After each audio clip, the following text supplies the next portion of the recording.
آج ہم جس شخصیت سے آپ کی ملاقات کروائیں گے وہ یوں تو کسی تعارف کے محتاج نہیں، لیکن ان کی جو وجہ پہچان ہے وہ شاعری ہے، اور ان کے پوری دنیا میں لاکھوں فالوورز ہیں، ان کو پوری دنیا میں دیکھا جاتا ہے، سنا جاتا ہے۔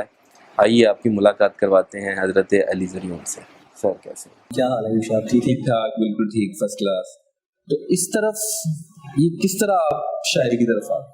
شاعر انسان ہوتا ہے، وہ بنتا نہیں ہے، یہ ایک دریافت کرنے کا عمل ہے۔ آپ خود کو دریافت کرتے ہیں۔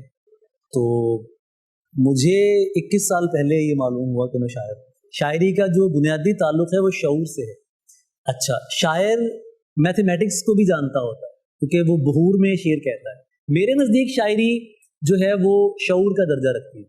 میرے نزدیک شاعری ایک میسج ہے، ایک پیغام ہے کہ بات یہ ہے کہ آدمی شاعر یا تو ہوتا ہے یا نہیں ہوتا، بنے نہیں جا سکتا۔ You can't be a poet, آپ پوئٹ بن نہیں سکتے ہیں۔ آپ کو آپ کے اندر وہ بات ہوتی ہے، اور یہ جو وہ بات ہے نا، اس کو ڈسکور کرنا۔ مجھے آزادی پسند ہے۔ جو لوگ عام طور پہ پابندیوں میں گھٹن کا شکار ہوتے ہیں، مجھے ایسے رہنے میں دلی سکون ملتا ہے۔ تو میں شروع سے اس انداز کے ساتھ ہوں۔ فارسی میں اس کے 2 تلفظ ہیں، زال کے ساتھ ہے زریون، غریون، اور ایک زے کے ساتھ ہے جو میں لکھتا ہوں۔ جون صاحب کے بیٹے کا نام زال کے ساتھ تھا، وہ زے کے ساتھ نہیں تھا، وہ زریون دوسرے، لیکن اب وہ زریون لکھا پڑا جاتا ہے ویسے جاتا ہے جیسے کہ میں لکھتا ہوں۔ تو ایک تو یہ بات ہے۔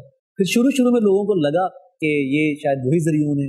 خود مجھے اس بات کا علم سن 2004 میں ہوا کہ جون صاحب کے بیٹے کا نام بھی زریون ہے، جب یعنی کتاب آئی ہے اور اس میں درخت زرد میں نے پڑھی تو میں ایسے سر پکڑ کے بیٹھ گیا۔ میں نے کہا یار یہ کیا سین ہو گیا بھائی، میں 5ویں تک پڑھا ہوں جی، میں صرف 5ویں کلاس تک پڑھا ہوں۔ 5ویں کے بعد میرے بڑے بھائی جان خالد مرحوم، انہوں نے مجھے کہا کہ تم حفظ کرو گے قرآن مجید؟ تو میں اس وقت میں نے کہا بالکل کروں گا، کیونکہ میں ریاضی سے بہت تنگ تھا۔ حساب میرا شروع سے ہی کمزور ہے، حساب مجھے آتا ہی نہیں ہے۔ تو میں نے فوراً حامی بھری کہ جی میں پڑھوں گا، میں حفظ کروں گا۔ تو اس وقت پھر اس کے فوراً بعد شاعری کا آغاز ہو گیا۔ Like I was 14 years old when I started poetry in 1998۔ تو بس اس کے بعد جو بھی ملا ہے تو وہ انہی سے ملا ہے، اسی رستے سے ملا ہے۔ یہ جو کچھ بھی ہے اس کا کریڈٹ سائنس ہی کو ہی جاتا ہے۔ مطلب مجھے کیا پتا تھا انسان کیا ہوتا ہے، تعلیم کیا ہوتی ہے، مسلک مذہب سے اوپر آ کر انسانوں سے محبت کیسے کرنی۔ یہ 114 صورتیں ہیں، ایک صورت کا نور، وہ صورت سونے یار کی جو احسن اور بھرپور، تو یہ تعلیم انہی کی ہے۔ تو آپ نے شعر کہا کہ تم ثروت کو پڑھتی ہو، کتنی اچھی لڑکی ہو جی۔ ثروت میں ایسا کیا ہے کہ اس کو پڑھنے والی لڑکی آپ کو پسند آ گئی؟ وہ بہت ڈفرینٹ، وہ آپ نے ثروت پڑھا نہیں ہوا شاید۔ میں شعر کہتا ہوں، سنا ہے قبیلہ کوفی دلاں مقرر سن، علی کبھی بھی ہزیمت اٹھانے والا نہیں۔ میں شعر کہتا ہوں، تخلیق کار کا رنج اضطراب، اس کا جو دکھ ہے کیفیت ہے، وہ اس کی تخلیق میں بسنا چاہیے۔ پہلی دفعہ کسی خاتون سے محبت کب ہوئی؟ خاتون، اچھا اس میں خاتون ہی ہوگی بیکاز آئی ایم ناٹ گے، آئی ایم اسٹریٹ۔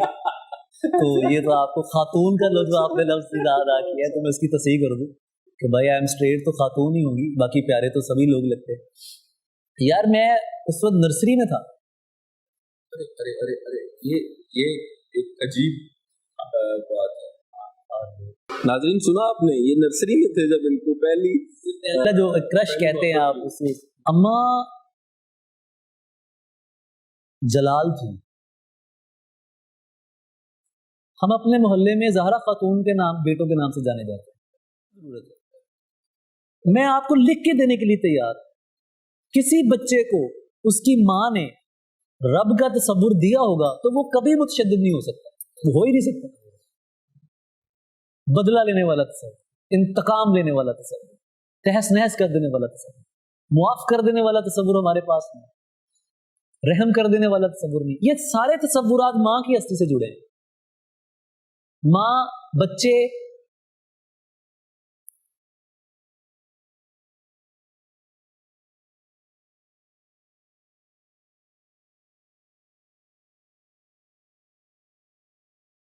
ماں اگر نہیں ہے تو پھر سب ختم ہے۔ دیکھو بات یہ ہے کہ اگر تو میں جون سے متاثر ہوں یا میں کاپی کرتا ہوں تو میرے 3 شعر کوئی سنا دیں جو جون کے نام پہ مشہور ہوئے ہیں۔